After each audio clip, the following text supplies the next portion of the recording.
Well, thank you, Fran, for the kind introduction. It was certainly nicer than CNN correspondent Barbara Starr's recent description of me as an elderly, white-haired, ruthless gentleman. I really took offense at elderly.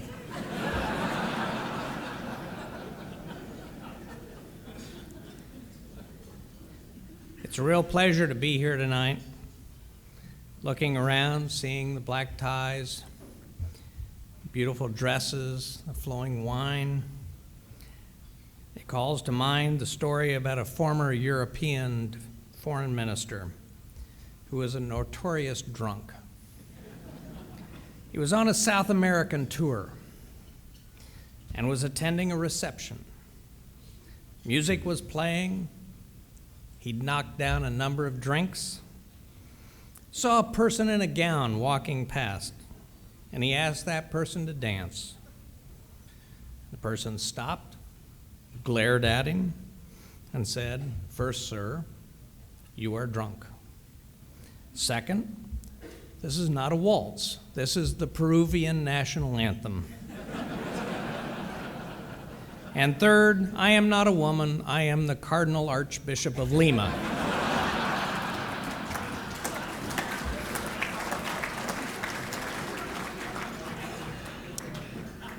The intelligence business, as everybody in this room knows, also has its humorous moments. When I was deputy DCI in the 1980s, I was briefed on a plan to launch balloons into Libya, dropping leaflets telling the people to overthrow the government. I told them to make sure the leaflets specifically said that it was Gaddafi who should be overthrown, because I could imagine strong westerly winds carrying the balloons with the generic "overthrow your government" right across Libya into Egypt. And I thought President Mubarak would not be pleased. My thanks go to the Intelligence and National Security Alliance for hosting this dinner and for their many achievements and contributions to the intelligence community over the years. I am humbled to receive the William Baker Award in the tradition of a number of luminaries. Colleagues, mentors, and friends, including Richard Helms, Brent Scowcroft, John McMahon, Jim Clapper, Dick Kerr, Jim Schlesinger, Bill Studeman, Bob Inman, and others. In fact, I presented Dick Helms with his Baker Award in 1987. And there are a lot of old friends and colleagues here tonight, folks like Dick Kerr and Evan Heineman and Don Kerr, with whom I go back a long, long time. And it makes me feel like I'm very much among family. And so I'm especially gratified to be honored tonight. I'd like to use my acceptance remarks to say a few words about what I consider to be one of the most important and encouraging developments for the intelligence community in recent years: the growing collaboration among intelligence agencies and between intelligence and battlefield operations.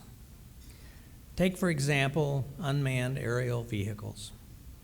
In recent years, there have been dramatic progress in the number, type, and capabilities of these systems.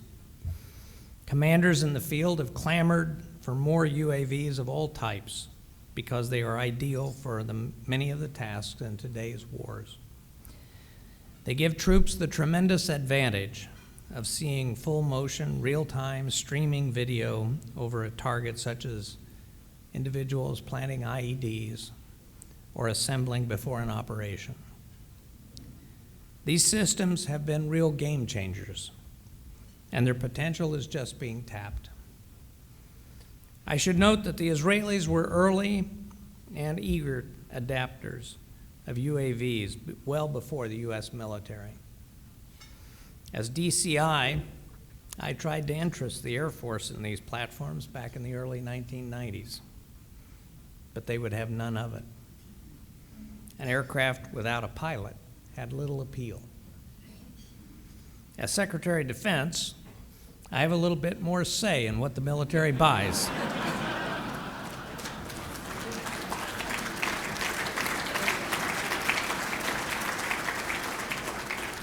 And today we're pushing out as many UAVs as industry can produce.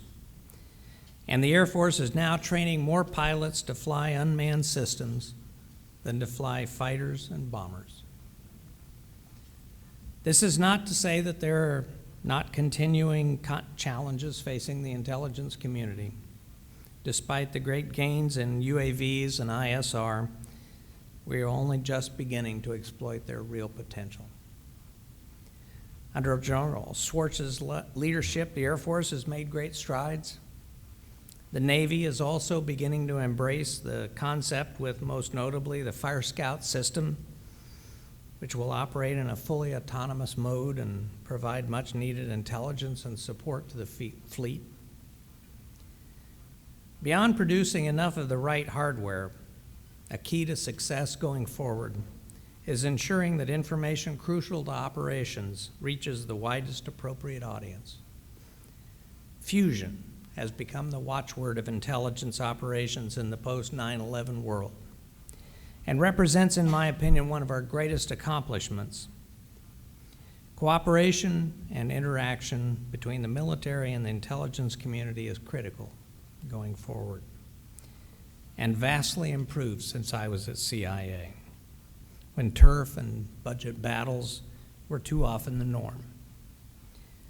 When I visited Baghdad in September of 2006 with the Iraq Study Group, I met privately with the chief of station, and I asked him about cooperation between CIA and the military. And he replied, "Oh, sir, it's so much better than when you were DCI." At the tactical and operational level, we have seen real innovation and gains. However, I remain concerned about the quality of our intelligence at the political and strategic level. Our ability to see into other nations with our constellations of satellites is second to none. But as Clausewitz noted, the map is not the territory. Knowing what other governments are capable of, and more importantly, what they intend, has always been a serious challenge for American intelligence, and it will remain so. In Afghanistan, as the coalition intelligence chief, Major General Flynn, pointed out, nearly 9 years into the war, we still know far too little about the broader economic and cultural climate in which our troops and the enemy operate. Knowledge that will not necessarily come from traditional intelligence sources and methods. I also want to say a few words in tribute to the professionals who have brought our nation and the intelligence community this far. To the engineers and scientists, not unlike William Baker, who design and build much needed equipment on incredibly short timelines to get it to those on the front lines. The increase in the fleet of UAVs and other intelligence, surveillance, and reconnaissance capabilities that we have that are deployed to the theater right now, and the number that are currently in development, are a testament to their hard work and their dedication. And then there are the brave operators and analysts who are working in the theater. Their work is sometimes thankless, always dangerous, and utterly vital to our national security. The CIA officers who were killed in Afghanistan some months ago, one of whom was buried at Arlington this morning, are a stark reminder of the risks involved in this line of work. On a personal level, just a few weeks before that attack, I had dinner in Kabul with the CIA officer we buried today. She and all of those lost or wounded that day deployed to protect the lives and liberties of their countrymen. They represent the very best our nation has to offer.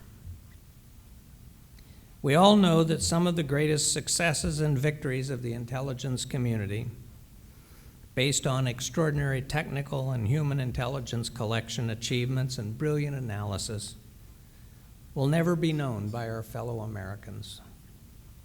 Attacks, plots, and schemes that died anonymous, quiet, deserved deaths.